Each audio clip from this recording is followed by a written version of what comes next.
दोस्तों, कल यानी 28 अप्रैल को कांग्रेस की चेयरपर्सन सोनिया गांधी और उनके शहजादे यानी हमारे leader of opposition Rahul Gandhi ने दिल्ली के 10 जनपद में प्रोग्रेसिव इंटरनेशनल नाम के एक डेलीगेशन से मुलाकात की। आप लोग सोच रहे होंगे कि ये नेताओं का अलग अलग लोगों से मुलाकात करना तो एक आम सी बात है, मैं इस पर क्यों वीडियो बनाने आ गई। तो दरअसल ये आम सी मीटिंग के लोग आम नहीं है और ना ही इनकी ये ऑर्गेनाइजेशन। सबसे पहले तो आपको इस ऑर्गेनाइजेशन के बारे में थोड़ा सा बता दूं। तो दरअसल मई 2020 में लॉन्च हुई ये प्रोग्रेसिव इंटरनेशनल का दावा है कि उसका मिशन दुनिया की प्रोग्रेसिव फोर्सेस को यूनाइट, ऑर्गेनाइज और मोबिलाइज करना है और ग्लोबल जस्टिस और डेमोक्रेसी के लिए फाइट करना। पर आश्चर्य की बात है कि ये ऑर्गेनाइजेशन चीन की अथॉरिटेरियन प्रैक्टिसेस या वहां हो रहे ह्यूमन राइट्स वायलेशंस को छोड़ भारत या स्पेसिफिकली बोलूं तो मोदी सरकार पर कटाक्ष करने में ज्यादा इंटरेस्टेड दिखती है। जैसे कि आप ये आर्टिकल देखेंगे तो इसमें ये लिखा है कि कैसे सदर्न नेशंस को लीड करने का चार्ज भारत में भाजपा सरकार कभी नहीं कर पाएगी और ना ही उनके नेता Narendra Modi. Authoritarianism at home and reaction abroad tug at the country from different directions, and the path ultimately taken will depend on determination and organization of India's progressive forces. अब खैर, एक left leaning deep state activist के group वाले organisation से हम कुछ और expect भी क्या कर सकते हैं, जिनके आधे से ज्यादा मेंबर्स को तो जॉर्ज सोरोस से फंडिंग आती है।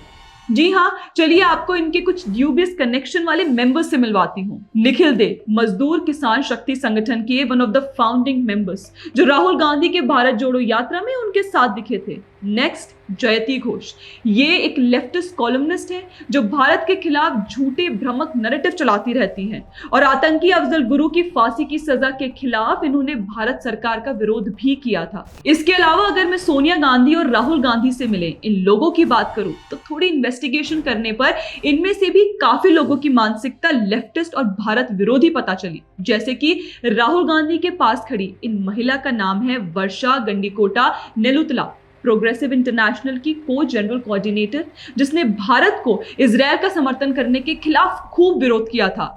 यहां तक कि इसने नरेंद्र मोदी और बेंजामिन नेतन्याहू को एज जेनोसाइडल रूलर्स बुलाया था। और तो और इन मोहतरमा ने नरेंद्र मोदी के नारी शक्ति योजना को लेकर उन पर मुस्लिम लड़कियों को एम्पावर ना करने का कटाक्ष भी किया है। तो अब आप सोचिए क्यों कांग्रेस पार्टी और स्पेशली राहुल गांधी ऐसे ही लोगों से मुलाकात करते हैं जो कि भारत सरकार विरोधी विचार को बढ़ावा देते हैं। इसके अलावा ये वर्षा कम्युनिस्ट पार्टी के कॉन्फ्रेंसेस में भी पार्ट लेती दिखी।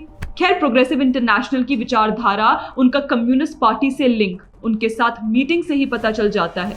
ये देखिए एक पोस्ट जहां ये लिखा है, very productive dialogue today between CPI-ML liberation and leaders of progressive international on building transnational solidarities between trade unions and social movements. In order to better trade unions and social movements, in order to better resist the neoliberal authoritarian Indo-US-Israel axis. तो दोस्तों, आप इसी से अंदाजा लगा लीजिए इन organisation के लोगों के बारे में और इनके भारत विरोधी सोच के बारे में जिनसे कांग्रेस पार्टी आजकल मुलाकात कर रही है।